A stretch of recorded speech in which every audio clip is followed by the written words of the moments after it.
mundo. Ang tagal na po, 80 years siya dito sa mundo.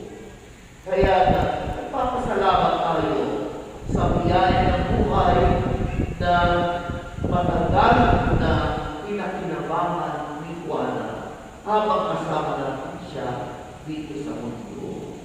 Ngayon naman ay dahil ang wakas na ang apat na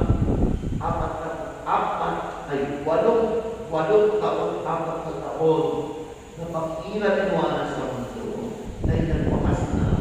Inaalala pa rin natin siya na sama-sama panalangin sa banal na misa nito sa pag-asa patuloy na lang siya mabubuhay sa piling ng Panginoong Jesucristo sa kanyang kaharian.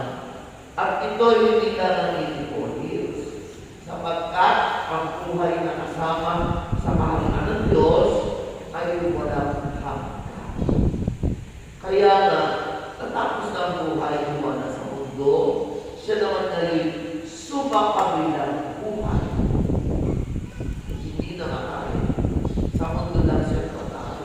Pero sa piling ng Panginoon sa Kristo, siya ay patuloy na mabubuhay.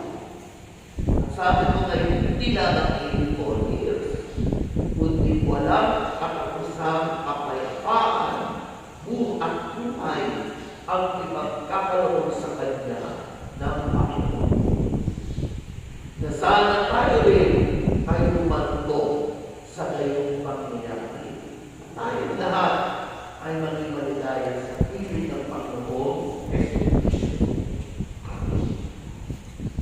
Tatayo po sana ang kanyang mga pagkukulang at lalo ang pagpasana.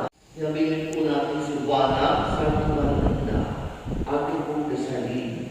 Ang Panginoong Maria, napupuno ka ng grasya. Ang Panginoong Diyos ay sumasayo. Bukod ka pinagpala sa babaeng lahat, at pinagpala naman ang iyong anak na si Jesus. Santa Maria, Ina ng Diyos, panalangin na aming makasalanan, ngayon at kung kami mamamatay. Amen. Paalam sa iyo, kapatid na bumanaw, mapasapiling ka ng Diyos ay makunin mo sa ngalan ng Ama, ng Anak at ng Espiritu Santo.